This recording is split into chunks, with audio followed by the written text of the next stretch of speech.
Hoje estou aqui para fazer um especial Dia dos Namorados com base bíblica na Bíblia, porque experiência eu não tenho não, mas tem muitas histórias que eu me apaixono todos os dias lendo, então espero que vocês gostem, leiam, releiam e seja um incentivo para você que também gosta. Vamos lá? Com base bíblica na Bíblia, eu vou ler Gênesis 24, do 18 e 19, que diz assim, ó. E ela disse, beba, meu senhor. E apresentou-se e abaixou o seu cântaro sobre a sua mão e deu-lhe de beber. E acabando ela de lhe dar de beber, disse, tirarei também a água para os teus camelos até que acabem de beber. Aqui essa situação é que, imagina você pedir para um amigo escolher uma esposa para você, um servo, na verdade. Abraão pediu para Eliezer escolher uma esposa para seu filho. E Eliezer pediu para Deus. Então, seja Eliezer, se você quer ser um vaso nas mãos de Deus, sempre peça instrução para Deus, porque não é fácil. Não é fácil mesmo escolher uma pessoa para outra pessoa. Então você pergunte a Deus se é aquela pessoa para você, principalmente, né? E vamos lá. E aqui nessa situação a gente vê como Rebeca foi gentil, bondosa. E muitas vezes não é assim. Muitas vezes as pessoas não tem esse foco. E é importante ter isso. Ser uma menina de fé, fazer a diferença, né? Aí vamos para a segunda base bíblica que eu acho muito lindo, que é Gênesis 29, 18, que é sobre Jacó. Todos sabem que Jacó enganou o pai, e por ele ser enganado, Labão, o seu sogro, enganou ele e deu Leia para que ele casasse. Olha essa circunstância, hein? Aí ele pega, olha o que ele diz. E Jacó amava a Raquel e disse, 7 anos te servirei por Raquel, tua filha menor. Ele amava tanto ela que ele esperou 7 anos por ela, depois esperou mais 7 anos. Quer dizer, é muito difícil, mas vale a pena. O amor tudo suporta. Cada vez mais a gente pode ver como Deus trabalha em pequenos detalhes, né? Aí a gente vamos para agora a base bíblica, que é Gênesis 41, 45. Verso 45, que diz assim, chamou o faraó o nome de José, Zafenate Paneia, e disse-lhe, por mulher a Zafenate, filha de Potifara, sacerdote de Amon, e saiu José por todo o Egito, por toda a terra do Egito. Então imagina, você não está esperando casar, mas faraó chama você foi caluniado, jogado na prisão, se coloca no lugar de José.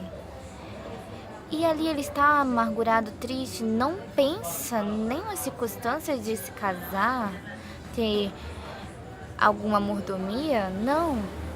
Ele está lá na prisão, servindo a Deus. Ele interpretou um sonho de um copeiro e de um padeiro. E aí, o copeiro lembrou dele na casa de Faraó. E é assim, importante a gente lembrar daqueles que nos ajudam, mesmo que depois eles se esqueçam, mas Deus não se esquece. E ali, o copeiro ajudou e falou para o rei, o faraó, Faraó, conheço alguém que possa interpretar o teu sonho. E José chegou no palácio, não esperava. Ele falou, escolha um governador que possa te servir. E aí ele falou, entre todos esses é você. Quem tem mais sabedoria que fala com Deus. Entendeu? Então seja um vaso nas mãos de Deus. Aonde você estiver, fale do amor de Deus. Ore pelas pessoas, mesmo que elas não saibam que você está orando. Porque é assim que você faz a diferença. E José, fazendo essa diferença, ele casou sem imaginar que o rei deu ele em casamento. Ele falou assim, meu Deus, nossa. Mas ali foi um bênção por cima de bênção e é só glória. E vamos para a próxima referência bíblica, que é Êxodo 2:21, que diz assim: e Moisés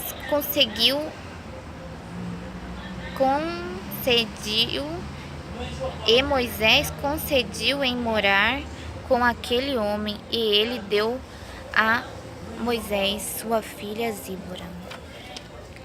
Nossa, imagina você era um príncipe, estava no palácio e tinha tudo. Mas Deus tem um plano na tua vida. Desde que você nasceu, Deus tinha um plano na sua vida. Ele cuidou de você, levou até a casa do rei. Quando era um bebezinho, foi dentro de uma cestinha. E aí, você vê os detalhes dos milagres de Deus? E aí, eu fico me impressionando cada vez mais, né? Porque, imagina, e aí ele vai pro deserto porque ele mata um cara, que foi errado. E aí no deserto, Deus prepara tudo pra ele e ele casa. Na prova, ele casa, porque ele mudou, entendeu? Porque ele aprendeu que era no jeito de Deus e não era do jeito dele, entendeu? E muito bonito, né? Muito bonito essa passagem. E eu imagino a gente na prova, a pessoa na luta, todos os dias nem com esperança de se casar, falando só Deus na causa mesmo e a pessoa casar. É Deus. Esse é o Deus que eu sirvo. Então vamos agora para a 5. Juízes 14. O casamento de Sansão. Eu vou ter que falar também sobre Sansão.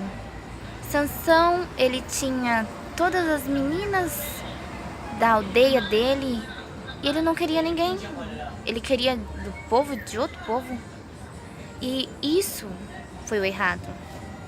Sansão sabia o chamado que Deus tinha para ele.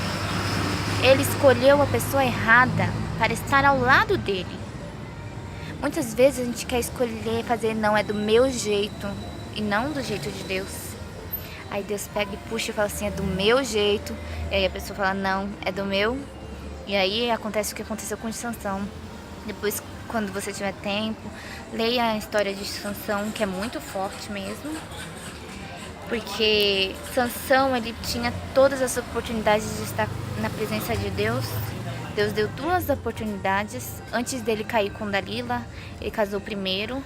E depois ele teve um caso com Dalila. Então eu acredito que Deus deu muitas oportunidades para Sansão. E mesmo assim, Sansão, ele deixava que o orgulho entrasse dentro do coração dele. E isso que era errado. Então, eu vou ler agora o de Ruth. Ruth 3:9, que diz assim: e sucedeu a noite que... eu vou contar agora a história de Ruth. Ruth era uma pessoa casada e onde ela morava, ela tinha uma sogra maravilhosa.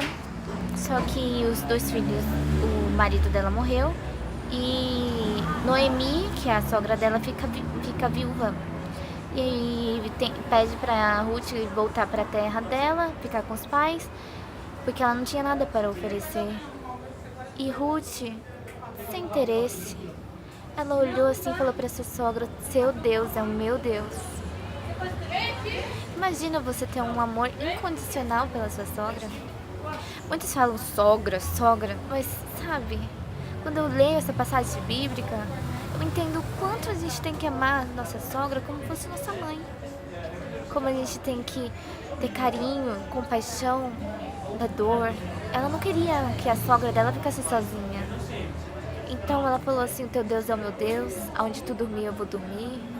E foi a coisa mais linda, porque ela foi pra aquela terra, ela não esperava que ia se casar.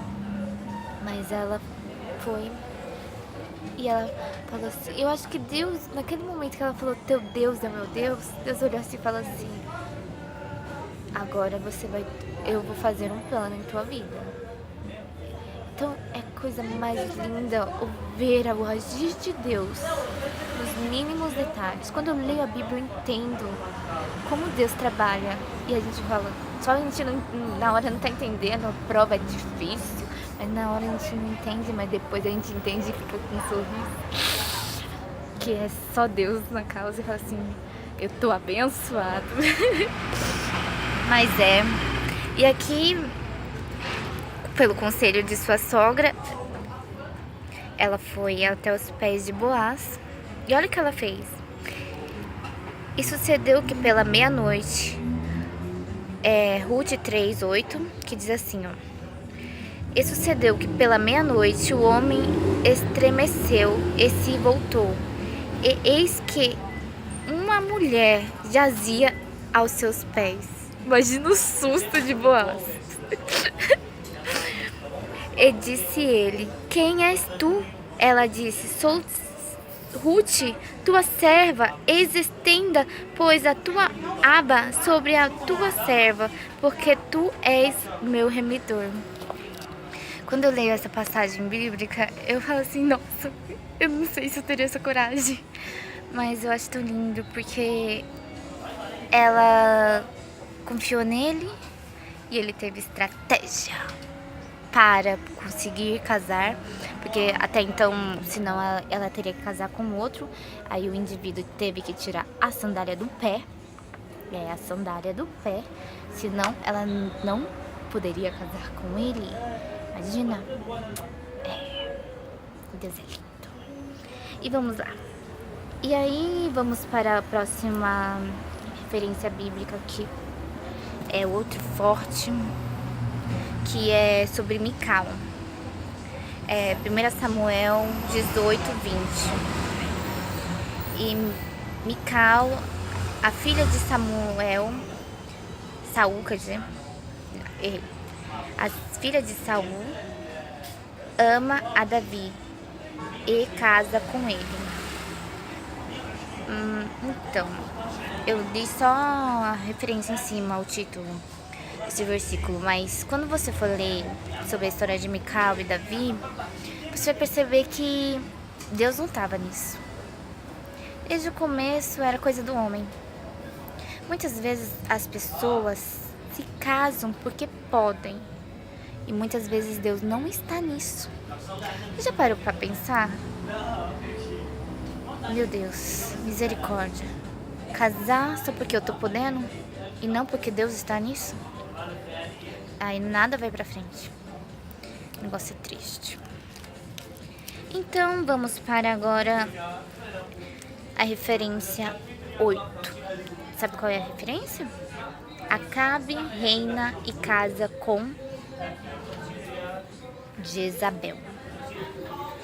Também eu não vou falar muito, a referência é 1 Reis 29, e você leia um pouco sobre Acabe e Jezabel, que Acabe já não era uma flor que se cheire. Aí chega Jezabel, que também não era, e começa a perseguir aqueles que são escolhidos por Deus, aqueles que não tem medo de falar a palavra de Deus, que fala com amor e todo o coração, e ela começa a perseguir. Ela também morre, porque quem toca no ungido de Deus, ele morre.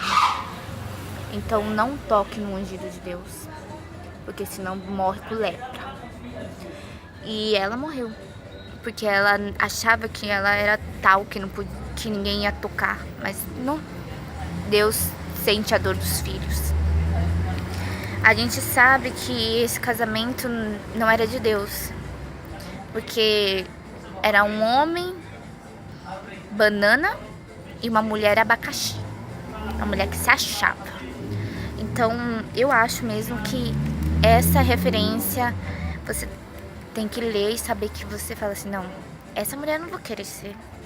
Ela era arrogante, ela tinha interesses, ela fazia tudo por interesses. Então a gente vê que não havia amor mesmo, que era interesse. E quando é assim, não tem nada a ver com o amor que Deus quer, não. Então vamos lá agora para o 9, que diz assim, a referência 9, que é sobre Esther. Ai, eu amo essa história.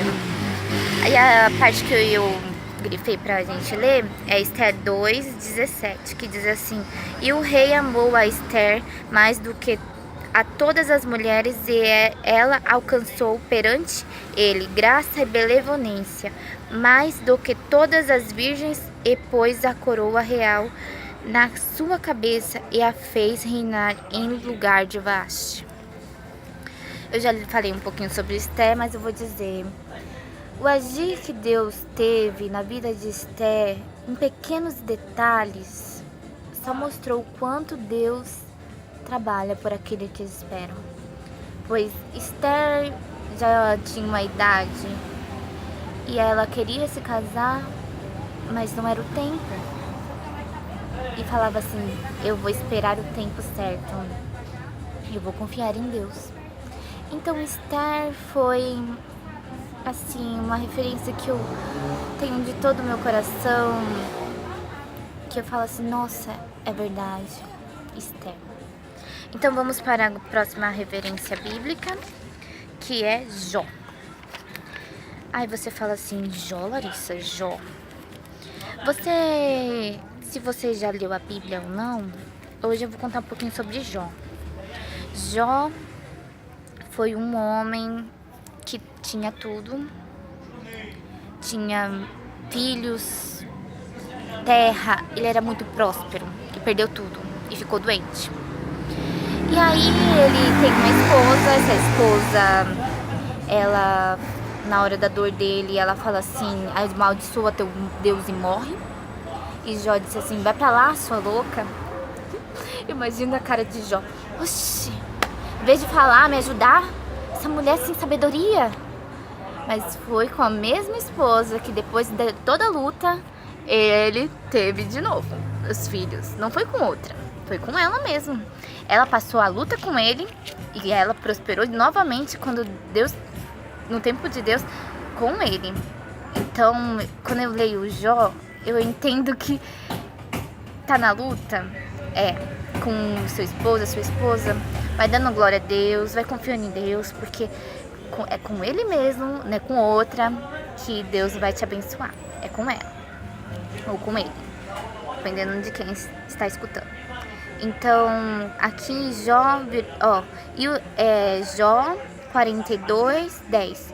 E o Senhor virou o cativeiro de Jó, quando orava pelos seus amigos. E o Senhor acrescentou a Jó, tanto em dobro, a tudo quanto dantes possuía. Tudo. Olha só, aí tem o 11, olha só, presta atenção. Então vieram a ele todos os seus irmãos e todas as suas irmãs e todos quantos dantes o conheciam e comeram com ele o pão em sua casa, se condoeram dele e consolaram de toda o mal que o Senhor lhe havia enviado. E cada um deles lhe deu uma peça de dinheiro e cada um deles pendente de ouro. E aí você fala assim, nossa, e Deus permite a gente passar pela prova, permite. Ele conhece o nosso caráter, ele sabe quantas vezes a gente precisa ouvir a palavra dele, estar perto dele, e muitas vezes a gente não tá nem aí. E ele sabe que o quanto ele nos ama, quanto ele confia em nós, e ele sabe que tudo que a gente vai passar, a gente tem suficiente para conseguir passar sem perder o caráter. Então eu acho lindo quando conta a história de Jó também, Mesmo toda a luta, toda a prova de Jó, ele doente, no momento mais difícil, Deus estava ao lado dele o tempo todo. Quando eu imagino um professor ficar calado durante a prova, né? Assim é Deus. Durante a nossa prova, ele fica calado. Naquele momento de silêncio de Deus, a gente fala misericórdia, Deus. É naquela hora que é os últimos minutos para Deus nos abençoar. Eu acho linda essa história. E a última referência que eu vou dar, não, a penúltima, que eu vou ler ainda mais uma, é sobre as bodas de Caná, que se encontra em João 2, que é o que Jesus usa. Imagina, este casamento foi privilegiado, porque Jesus estava nele. Mas pra mim, não importa, porque Jesus ressuscitou e eu já convidei ele para o meu casamento. Falei, Deus, Jesus, a Trindade já está convidada para o meu casamento. Vocês são os primeiros que eu quero que estejam. E você também convide o seu convide Deus para estar no seu casamento. E ele vai te ajudar e vai fazer milagres na sua vida. Então é João 2, eu vou ler 7.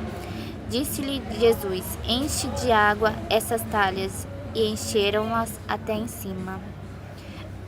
Essa passagem bíblica fala sobre Jesus e as talhas.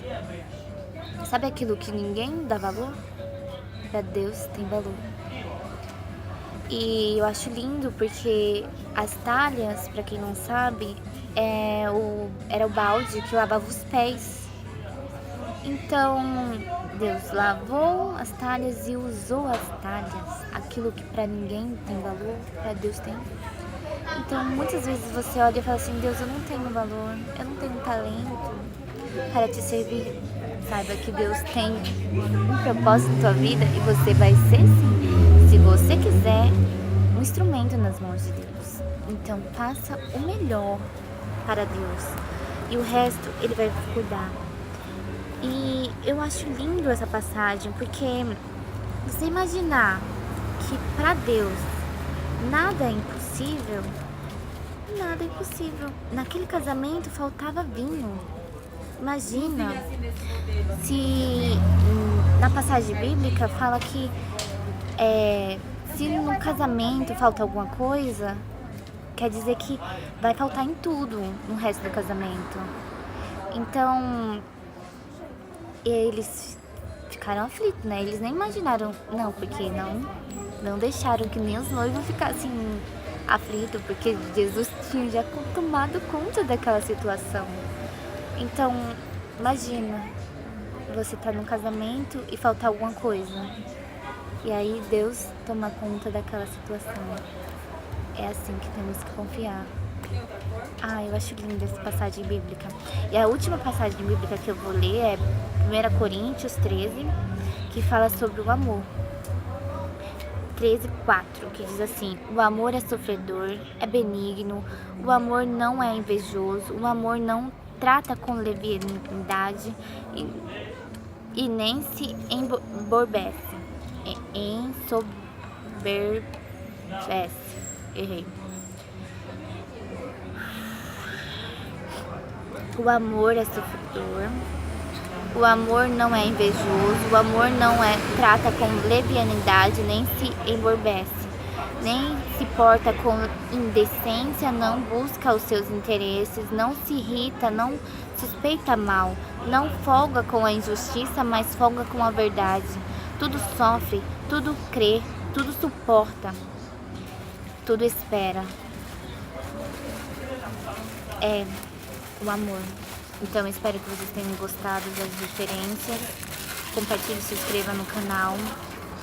E esse foi o meu especial Dia dos Namorados. E eu tenho uma cartinha, né? Pra ensinar vocês como se faz, ó. Ok. Eu amo você. É uma carta do infinito. você sempre vai poder abrir ela. E no próximo tutorial, aí eu vou ensinar vocês a fazerem ela. Obrigado, compartilhe, se inscreva no canal. Tchau, tchau.